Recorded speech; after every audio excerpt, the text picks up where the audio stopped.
Vijayasai Reddy. Right. So అతనికి is not fit for politics. ఎవరు? జగన్. ఎందుకంటే ఇప్పుడు నాకు అర్థమవుతుంది, అసలు అడ్మినిస్ట్రేషన్ తెలీదు. డబ్బులు తినటం వాళ్ళ ఫాదర్ టైంలో మొత్తం అర్థమైపోయింది కదా. డబ్బులు సంపాదించాలి, అక్కడ దాచుకునే ప్లేస్ అక్కడ దొరికింది, స్విస్ బ్యాంక్ లాంటివి. అంతే, ఎలాగ ఇన్వెస్ట్ చేయాలి మటుకు నేర్చుకున్నాడు. అదర్వైజ్ గవర్నెన్స్ అనేది తెలియదు అతనికి, ఎక్స్పీరియన్స్ ఎడ్యుకేషన్ లేదు అతనికి. ఎడ్యుకేషన్ అంటే ఇంగ్లీష్ మాట్లాడడం కాదు, ఈ పాలిటిక్స్ తెలియదు. కొంతకాలం చంద్రబాబు నాయుడు గారికి తెలియదు. చంద్రబాబు నాయుడు గారు కూడా తెలియబెడతాయి కదా. అవే మరి సింగపూర్లో ప్రాపర్టీస్ అక్కడికి అంటున్నారు. యాక్చువల్గా ఎప్పుడో శ్రీవస్తు కాదు ఇక్కడ. నువ్వు నిజంగా నీ గవర్నెన్స్ బాగుంటే జగన్ లాంటి 100 మంది వచ్చినా పోయినసారి నీకు రావాలి కదా. మీకు అర్థమైంది. ఇప్పుడు కేసీఆర్ ఎగ్జాంపుల్ తీసుకోండి. నువ్వు ఎదపోని చేసి మీ ఫ్యామిలీ అంతా లూట్ చేస్తారు కాబట్టి, లూటింగ్ అంటే తినేశారు కాబట్టి ప్రజలకు అర్థమైపోయింది, ఓటు వేయలేదు. మరి సిటీస్లో ఉన్న అర్బన్లో ఉన్న వాళ్ళు ఎందుకు వేసారంటే వాళ్ళకి చాలా పనులు ఉంటాయి నీ చేత. కేసీఆర్ కూడా ఒక 100 మంది తిరుగుతారు, నీకు కూడా 100 మంది తిరుగుతారు, మీ అమ్మాయి కూడా 100 మంది తిరుగుతారు. వాళ్ళ యొక్క ఇన్ఫ్లుయెన్స్ ద్వారా నీకు అర్బన్ ఓట్లు వచ్చినాయి, విలేజ్ ఓట్లు వేయలేదు. మనం ఓట్లు వేయటువంటి వాళ్ళ ఫ్యామిలీ డబ్బులు సంపాదించుకోవడం మనతో తెలిసిపోయింది. వాళ్ళు ఏకంగా తినేస్తారని చెప్పేసి. This is the best example. Okay, ఓడిపోయిన వాళ్ళందరూ కూడా కలిస్తే బెటర్. నువ్వు, కేసీఆర్, జగన్, ఇంకా కొన్ని ఉంటారు తొట్టిగాంగిలాగా ఓడిపోయిన వాళ్ళు, వాళ్ళంతా కలిస్తే మళ్ళీ ఏమైనా ట్రై చేస్తారట ఆ విధంగా ఏదో చేయాలని చెప్పేసి. అక్కడ ఇంకో పార్టీ ఉంది కదా, అలా ఓడిపోయి అదో పనులు చేసి కాంగ్రెస్, దాంతో కలిసిపోతారనమాట. కదా నేను నుంచి జగన్ యొక్క ఎడ్యుకేషన్ పొగుడుతున్నాడు రేవంత్ రెడ్డి. లేటెస్ట్ న్యూస్ అది, నేను ఫ్లైట్లో చూశాను. జగన్ని పొగుడుతున్నాడు. పొగడడానికి కారణం ఏదో ఉంటుంది, కాంగ్రెస్లో కలిపేసుకోవడం ఏదో ఉంటుంది. ఇప్పుడు అతను కలుపుకోవడానికి ఎవరున్నారో అతను ఒకటే వెళ్ళిపోతాడు. ఇప్పుడు వెనకాల ఎవరు లేరు కదా. ఎవరన్నా ఉంటే పార్టీని కలుపుతాడు. రాజ్యసభ సీట్లు ఉన్నట్టున్నాయి, ఒక 4 ఎంపీ సీట్లు ఉన్నాయి, వాళ్ళు కూడా డబ్బులు ఇచ్చే జంప్ చేస్తారు. మీకు అర్థమైంది. ఇప్పుడు జంపింగ్ అనేది అది పొరపాటు అనే లాలో పట్టుకొస్తే తప్పితే you are not suppose jump అని. ఈ జంప్ జలానీలు ఉంటారు, డబ్బులు ఇస్తే పడిపోతారు. 10 ఓట్లు ఇస్తాడు, జీవితంలో ఎప్పుడు సంపాదించాడు అది. మీకు అర్థమైంది ఇప్పుడు మీకు. సో జగన్కి పరిపాలన రాదు, వచ్చినా కూడా ఇంకొక 10 సంవత్సరాలు పడుతుంది. ఈ 10 సంవత్సరాల్లో అతను నేర్చుకోవాలి what is political, what is governance ఎలా చేయాలి, డెవలప్మెంట్ ఉండాలి, ఇది ఉండాలి, ఎర్న్ చేయాలి. అది చంద్రబాబు నాయుడు గారికి తెలియదు మొన్నటి వరకు. తెలిస్తే మనం ఎందుకు ఓటేయకూడదు అన్నాను. That is my point. 1 second I'm asking. నువ్వు గొప్పగా చేసి ఉంటే నేను లాస్ట్ టైం ఎందుకు ఓడిపోయావు మరి? Tell me one good reason. ఇప్పుడు గెలిచిన వాళ్ళందరినీ అడుగుతున్నాను. నేను ఎవరికి ఎగ్నెస్ట్ కదా, నాకు అన్నింటిలో ఫ్రెండ్స్ ఉన్నారు.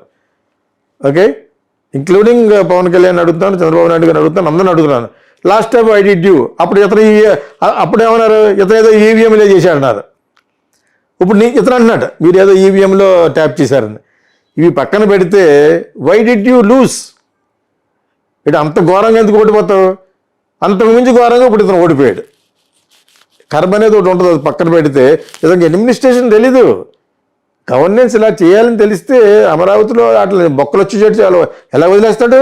అమరావతి ఒక క్యాపిటల్ అంటున్నావు, విశాఖపట్నం అంటున్నావు, నేను నిజం అనుకున్నాం మేము, కర్నూలు ఒకటి అంటున్నావు. ఆ 3 చోట్ల సమానంగా డెవలప్ అవ్వాలి కదా. సమానంగా చేయకుండా వదిలేశాడు. ఎంత పరమ చెత్త అంటే అలా ఎవడన్నా వదులుతాడా? కట్టేసిన బిల్డింగ్ల మీద మొక్కలు మొలిచేసినాయట. ఫస్ట్ ఇతనికి చాలా కాలం తర్వాత జ్ఞానోదయం అయింది. ఫస్ట్ ల్యాండ్ టైటిలింగ్ వద్దని చెప్పేసి పెట్టాడు. యాక్చువల్గా ల్యాండ్ టైటిలింగ్ అనేది మంచిది.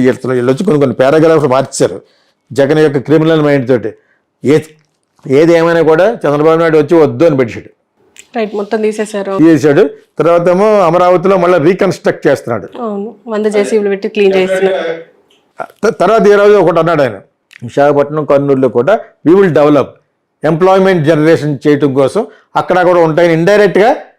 మరి అక్కడ ఆల్రెడీ బిల్డింగ్లు కట్టేశారు కదా, ఇండైరెక్ట్గా క్యాపిటల్ అని అనకుండా అక్కడ కూడా డెవలప్ చేస్తారు. ఎందుకు లేకపోతే బ్యాడ్ అయిపోతాడు, వైజాగ్ బ్యాడ్ అయిపోతాడు. వైజాగ్ ఇప్పుడు బాలకృష్ణ అల్లుడు అతను ఒక్కడే కాదు కదా Vizag is not only belong to one fellow. ఇప్పటి వరకు వాళ్ళ కమ్యూనిటీ వాళ్ళు చేస్తున్నారు అక్కడ. వాళ్ళ గోళ్ళ గేట్లు బాగా కొట్టేశారు. మూర్తి గారు మనోడితను, మూర్తి గారు కూడా బాగా తెలిసే గీతమ్స్ రెండు ఇన్స్టిట్యూషన్ మనోడితను. రెండో అమ్మాయిని ఇచ్చారు కదా బాలకృష్ణ కూతురికి భరత్ అని. సో అతను మాట్లాడుకుంటే 2-3 సార్లు ఇంటర్వ్యూ చూసిన బాగానే ఉంది, బాగానే మాట్లాడాడు. సో ఇప్పుడు వాళ్ళ కాలేజ్ మళ్ళీ ఒక 40 ఎకరాలు తీసుకున్నారు గవర్నమెంట్ కొట్టేశారు. అదే కలిపేసుకుంటారు ఇప్పుడు వాళ్ళు. వీళ్ళు వస్తే వాళ్ళు వస్తే వెళ్ళదు. పాప అలా దెబ్బ అయిపోయినాడు ఒక ఉన్నాడు సబ్బం శ్రీహరి అని ఒక అతను గోడలు పాలు కొట్టేసి ఆ మానవీయత చచ్చిపెడతాను. జగన్ పార్టీ ఒకప్పుడు జగన్ పిలిచి లోపల పిలిచి బెల్టిచ్చి కొట్టాలు, బూతులు తిట్టాలు. ఈ భజన చాలా చాలా బయటకు వచ్చినాయి. ఎవరో సజ్జల మీద ఇనప రాడ్ ఇసిరేడట ఈ మధ్యన ఓడిపోయిన తర్వాత. ఓకే, ఏంటిది చిన్నపిల్ల అట్లా ఉంది. నువ్వు మహారాజు కొడుకువా? What are you? ఒక ఫ్రాక్షనిస్ట్ కొడుకు నువ్వు. మీ తాత ఒక ఫ్రాక్షనిస్ట్. అదే కానీ రాజ్యాంగం ఇక్కడికి వచ్చి స్టేట్ గవర్నమెంట్కి వచ్చి you not suppose do it. ఇప్పుడు వచ్చిందా మీకు తెలిసిందంటే నాకు ఇప్పుడే తెలిసింది. నాకు ఇలా జరుగుతుందట అక్కడ అమరావతిలో వాళ్ళ ఇంట్లో సినిమాలో చూపిస్తారు గొడవలో తీసుకెళ్ళి కొట్టడాలు అవన్నీ నాకు ఉంటాయట. అవునా? అందుకనే ఓడిపోయాడు. ప్రతి ఒక్కడికి కక్షగానే ఉంది. ఆ సజ్జలో ఇది అవకాశం తీసుకుని కొన్ని 100 కోట్లు తినేశాడు. వాళ్ళ అబ్బాయి ఒకటి ఉన్నాడు, ఆడు జంపు, అది పేరు ఏదో ఉంది, నేను అంటాం పిల్ల సజ్జలు అంటారు అనమాట. మేము ఒకసారి ఫోన్ చేసాం కరెక్ట్ చేయడానికి, వైఎస్ఆర్కి చేసాం కదా అనే ఉద్దేశంతో జగన్కి కూడా చెప్తాం చాలా బ్యాడ్ వచ్చేస్తుంది ఇలాగా అని చేత నీ ప్రమోషన్లు ఇవన్నీ ఉండాలి అని చాలా చాలా సుదీర్ఘంగా అతని నెంబర్ తీసుకొని సజ్జల రామకృష్ణారెడ్డిది మెసేజ్ పెట్టాను. సమాధానం చెప్తే వాళ్ళ అబ్బాయికి వచ్చి ఆదాయం పోతుంది కదా. మేము డబ్బుల కోసం అడగలేదు. ఆడెవడ పాదయాత్రలో హెల్ప్ చేశాడట. ఆడి పేరు పాదయాత్ర రెడ్డి అట. అవి వైజాగ్లో ఉన్నాడు ఒకడు.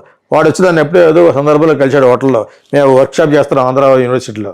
కలిసినప్పుడు ఏమోయా అంటే ఇచ్చాడు, నెంబర్ ఇచ్చాం. నా దగ్గర ఆల్రెడీ ఉంది. అది సమాధానం చెప్పడే.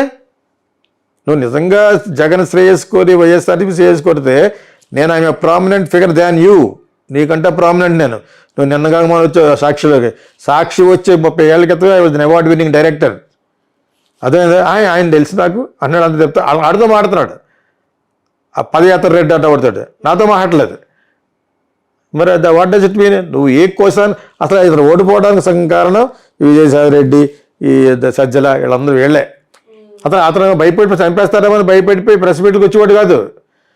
చాలా పిరుకోడు అతను. సజ్జల జగన్ చాలా చాలా పిరుకోడు. నాకు అర్థమైపోయింది. ఇప్పుడు ఒక సామాన్యుడికి ఉండే ధైర్యం కూడా లేదు. ఎందుకు అవాయిడ్ చేసేటప్పుడు ప్రెస్లో ఏంటనే భయం. అతను ఫ్రాక్షనిస్ట్ కదా, అతనిలో క్రిమినాలిటీ ఉన్నది కాబట్టి అదే విధంగా ఆలోచించుకున్నాడు. నిజం కూడా అంతే. నిజం కూడా ఎవడన్నా వేసేస్తాడేమని ఎంత సెక్యూరిటీ ఉన్నవాడు. రాయిలేసరాలు డ్రామాలు కాదు, నిజంగా చంపేస్తాడు భయపడిపోయాడు. చాలా భయస్తుంది అతను.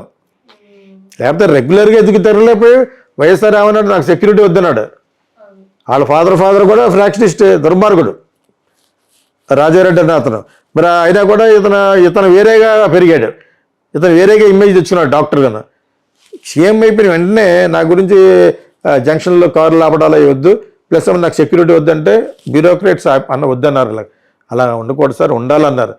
మినిమం పెట్టిందంటే నాకు ఫుల్గా వద్దన్నారు.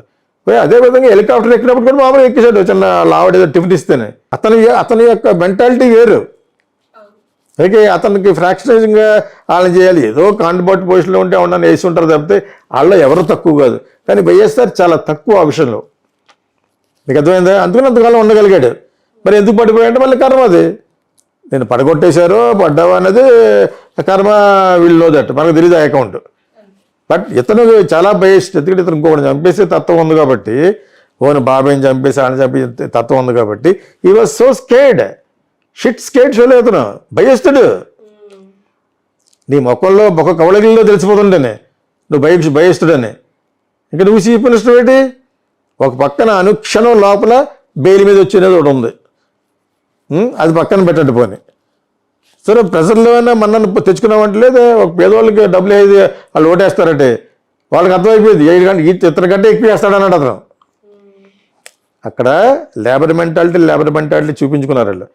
అక్కమ్మలో చెల్లెమ్మలకి నేను వేసాను కదా, మీరు నాకు ఓటు వేసాను, ఇదే అక్కమ్మలే చెల్లెళ్ళకి నేను రెట్టింపు వేస్తానన్నాడు ఆయన. అన్నాడా? వేస్తారు. ఎవడైతాడు మాకు? ఇంకో 10,000 ఎక్కువ వస్తుంది కదా.